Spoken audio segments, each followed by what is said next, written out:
Chemistry প্রথম পত্রের জন্য 3 দিন রাখো। তুমি প্রথমেই ধরবা পরিমাণগত রসায়ন, কারণ পরিমাণগত রসায়ন এটা প্র্যাকটিসের জিনিস, এখানে ম্যাথ প্র্যাকটিস করতে হয়। প্রথম পত্র শুরু করব হচ্ছে আমরা গুণগত রসায়ন দিয়ে। গুণগত রসায়ন থেকে তুমি দেখবা পরমাণু মডেল থেকে একটা প্রশ্ন পাবাই, বর্ণালী থেকে একটা প্রশ্ন পাবা, বিশেষ করে আমি তোমাকে লিখে দিচ্ছি মল ভিনেগার প্রস্তুতি থেকে একটা প্রশ্ন তুমি পাবাই। পরিমাণগত রসায়ন এবং পরিবেশ রসায়ন প্রথম পত্রের আগে এমন ভাবে পড়বা যেন ওটা পরে গিয়ে পড়া না লাগে। 3-4 দিন পরে তোর ভুলে যাবা না ভাই, 3-4 দিনে ভুলে যাওয়ার কথা না। কেমিস্ট্রি প্রথম পত্র দেওয়ার পরে ওই রাতটা পাচ্ছ, পরের দিনটা পাচ্ছ, পরের রাতটা পাচ্ছ।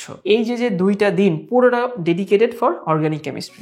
আসসালামু আলাইকুম কাঁচা বাচ্চারা, এই ভিডিওটা আমি একটু আগে শ্যুট করছি, কারণ একটা ভিডিও শ্যুট করার পরে প্রসেস হইতে 1 ইয়ারে যেতে কিছু সময় লাগে, এবং আমার হাতে তোমাদের রুটিনটা আছে।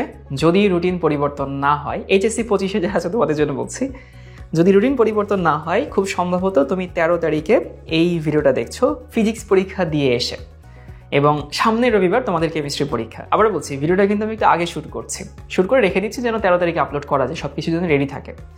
তো প্রশ্ন হচ্ছে ফিজিক্স তো দিলাম, যেমন দিলাম। আমি আসলে জানি না তোমরা কেমন দিচ্ছ, কারণ ভিডিওটা আমি পরীক্ষা শুরু হওয়ার আগে শ্যুট করছি। তো যদি ফিজিক্স পরীক্ষা ভালো হয়ে থাকে আলহামদুলিল্লাহ, আর যদি ভালো না হয়ে থাকে ভাই ওটা পেছনে রেখে দাও। ওই শোক তুমি যদি কেমিস্ট্রিতে এখন নিয়ে আসো তখন আলটিমেটলি তোমার তো লাভ হবে না।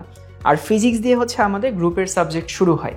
বাংলা ইংলিশ নিয়ে আমরা এতটা বদার্ড না, কারণ বাংলা ইংলিশ খারাপ করলেও না সেটা আমাদের অ্যাডমিশনে প্রভাব ফেলবে না।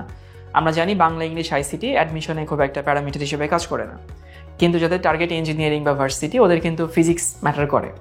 এই জন্য আমি জানি না তার প্রশ্ন কেমন হয়েছে, কারণ ভিডিওটা একটু আগে করা। তো যেমনই হোক না কেন ভাই, ওখান থেকে মুভ অন করতে হবে। ভালো হলে খুশি মনে কেমিস্ট্রি পড়তে বসবা, যদি ভালো না হয় তাহলে মুভ অন করে কেমিস্ট্রি পড়তে বসবা, কারণ একটা তো খারাপ ধরো হয়ে গেছে, এখন ওই দায়টা তুমি যদি এখন এটার উপরে দাও তাহলে তো আলটিমেটলি আমও গেল সালাও গেল। এখন তোমাদেরকে বলে দিই কেমিস্ট্রি পরীক্ষার জন্য তোমার করণীয় কি। 10-12 মিনিটের একটা ভিডিও হবে, আশা করি উপকৃত হবা, পুরোটা দেখো। তোমাদের আগামী রবিবার মানে প্রায় 7 দিনের মতো বন্ধ আছে কেমিস্ট্রি প্রথম পত্র, আর তারপরে মঙ্গলবার মানে একদিন বন্ধ দিয়ে রসায়ন দ্বিতীয় পত্র। এখন ভাই আমি কি তাহলে 7 দিন ধরে প্রথম পত্র পড়বো? কিভাবে আগালে ভালো হয়? না, তুমি 7 দিন প্রথম পত্র পড়বা না। কেন পড়বা না আমি বলে দিচ্ছি। কারণ কেমিস্ট্রি প্রথম পত্র এমনিতে ছোট সিলেবাস, এবং চ্যাপ্টার আছে মোট টেকনিক্যালি 3টার আবার পুরোপুরি নাই। এখন তুমি যদি 7 দিন ধরে প্রথম পত্র নেচে গিয়ে পড়ো, দ্বিতীয় পত্রে গিয়ে কিন্তু পেইন খাবা। আর দ্বিতীয় পত্রে আমাদের অনেকের আসলে কিছু সমস্যা থাকে, অর্গানিক কেমিস্ট্রি আছে ওখানে, একটু প্যারা আমরা খাই। সেই জন্য আমি তোমাকে বলে দিচ্ছি যে ফিজিক্স পরীক্ষা দিয়ে এসে তুমি কেমিস্ট্রি প্রথম পত্র ধরবাই না। কেমিস্ট্রি প্রথম পত্রের জন্য 3 দিন রাখো, 3 দিন বা 4 দিন, এটা তোমার উপর ডিপেন্ড করে। আমি যদি বলি, আমি হইলে 3 দিন রাখতাম।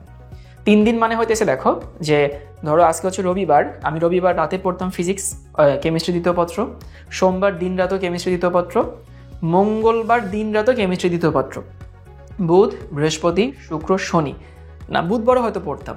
আবারও বলছে তুমি একটু ভাগ করে নাও তোমার জন্য কোনটা সুবিধা হয়, এই কদিন কেমিস্ট্রি দ্বিতীয় পত্র পড়বা। এখন ভাই কোন কোন সাবজেক্ট পড়বো বা কোন কোন চ্যাপ্টারটা পড়বো সেটা বলে দিচ্ছি। জৈব যৌগ এখন ধরবাই না, খবরদার। জৈব যৌগ ধরবা না কেন, লজিক পরে বলতেছে। তুমি প্রথমেই ধরবা পরিমাণগত রসায়ন। কেন ভাইয়া?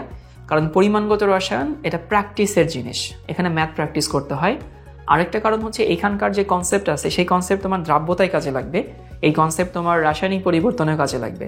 তো তুমি যদি এই চ্যাপ্টারটা আগে থেকে পড়ে ফেলো, তোমার প্রথম পত্র কিন্তু কাজে লাগছে। আর এই চ্যাপ্টারটা বুঝার জিনিস, প্র্যাকটিসের জিনিস, মুখস্থ জিনিস খুবই কম আছে এখানে, সেটা অবশ্যই আগে পড়বা। আর পড়বা হচ্ছে পরিবেশ রসায়ন। কেন?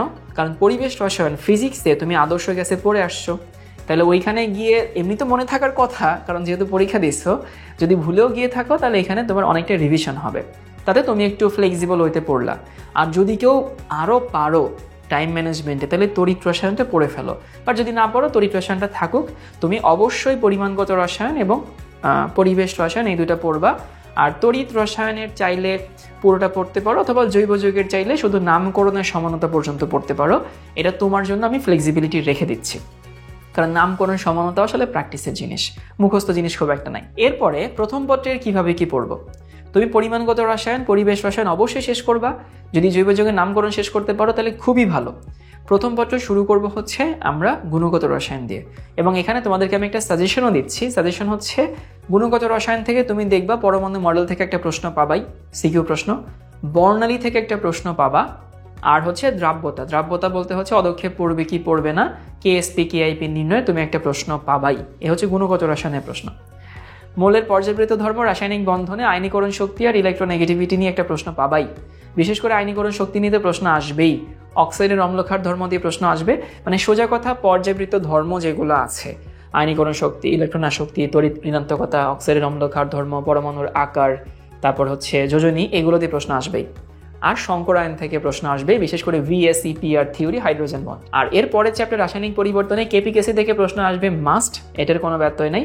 বাফার দ্রবণ থেকে প্রশ্ন আসবে মাস্ট। এটা হচ্ছে তোমাদের। আর কর্মমুখী রসায়ন থেকে অবশ্যই একটা প্রশ্ন পাবা, ওইখানে তুমি দেখবা ফুড প্রিজারভেটিভস আর হচ্ছে ফুড সিকিউরিটি এবং হচ্ছে মল্ট ভিনেগার প্রস্তুতি। সো কর্মমুখী রসায়নের ওই অংশটুকু তুমি যদি পড়ে যাও, একটা প্রশ্ন কিন্তু কমন পাবা নিশ্চিত। এখন তোমাকে বলি যে প্রথম পত্র শুরু করলা গুণগত রসায়ন দিয়ে, পরমাণু মডেল, বর্ণালী, তারপর দ্রাব্যতা, দ্রাব্যতার গুণফল, অদক্ষেপ, শেষ।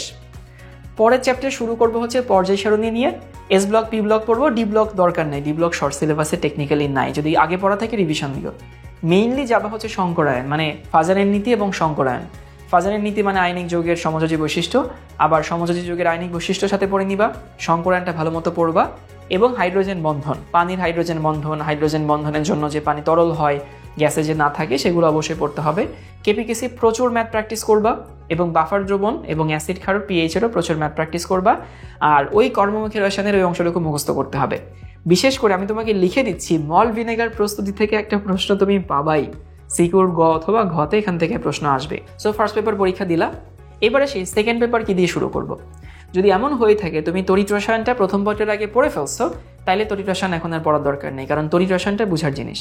আর না হলে প্রথমে পড়বা তড়িৎ রসায়ন, এরপরে তুমি শুরু করবা জৈব যৌগ। এবং আবারও বলছি, পরিমাণগত রসায়ন এবং পরিবেশ রসায়ন প্রথম পত্রের আগে এমনভাবে পড়বা যেন ওটা পরে গিয়ে পড়া না লাগে। 3-4 দিন পরে তোর ভুলে যাবা না ভাই, 3-4 দিনে ভুলে যাওয়ার কথা না। সো ওইটা যেন পরে ধরাও না লাগে, তুমি এখন পড়বা মেইনলি জৈব যৌগ। আর যদি তড়িৎ রসায়ন আগে পড়ানো থাকে তাহলে, অর্থাৎ এই কেমিস্ট্রি প্রথম পত্র দেওয়ার পরে ওই রাতটা পাচ্ছ, পরের দিনটা পাচ্ছ, পরের রাতটা পাচ্ছ। এই যে 2টা দিন পুরোটা ডেডিকেটেড ফর অর্গানিক কেমিস্ট্রি। কারণ এইখান থেকে ভাই প্রশ্ন ইঞ্জিনিয়ারিংয়ে আসে, মেডিকেলে আসে, ভার্সিটি আসে, বেসিকটা তৈরি হচ্ছে। আবার এখান থেকে দেখবা 2টা বা 3টা, কোনো বা 3.5টা প্রশ্ন এখান থেকে চলে আসে। খুব ভালো হয় নামকরণ সমানতা তুমি যদি আগে পড়ে আসো। এবং জৈব যৌগের ভাই সিলেবাস যেটুকু আছে ওইখান থেকে পুরোটাই পড়ো। এখানে তো আর আসলে ওই সাজেশন দেওয়ার মতো কিছু নাই, যে কোনো জায়গা দিয়ে প্রশ্ন আসতেই পারে। তো যাই হোক, মেইন কথা রসায়নের ক্ষেত্রে তুমি যদি এই স্ট্র্যাটেজি ফলো করো, দেখবা কেমিস্ট্রি ইনশাল্লাহ একটা ভালো পরীক্ষা দিতে পারবা। আশা করি ভালো একটা পরীক্ষা হবে। তবে অবশ্যই টাইম ম্যানেজমেন্টটা কেয়ারফুলি করবা, একটু ওয়াইজলি করবা, যেন বেহুদা একটার পেছনে অনেক সময় নষ্ট করছি আবেগে, আর এটা ঠিক মতো পড়তেই পারলাম না, এটা যেন না হয়। তো তোমাদের সবার পরীক্ষার জন্য অনেক অনেক শুভকামনা থাকলো। সবাই ভালো একটা পরীক্ষা দিও, আর অবশ্যই কমেন্ট বক্সে জানাবো তোমার পরীক্ষা কেমন হলো পরীক্ষা দিয়ে আসার পরে। ভালো থেকো সবাই, আল্লাহ হাফেজ সবাই।